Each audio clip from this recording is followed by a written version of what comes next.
Hi guys, update ko kayo sa mga nag-graft ko. Ito yung sign na buhay na siya. Ito muntikan pa siyang mamatay pero ayan yung nodes niya. May bukol na kaya successful din siya. Ito naman yung may sprout na. Pwede nang tanggalin yung plastic.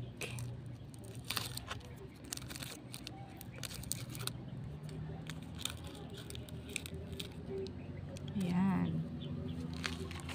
At ito naman yung medyo malaki na yung sprout.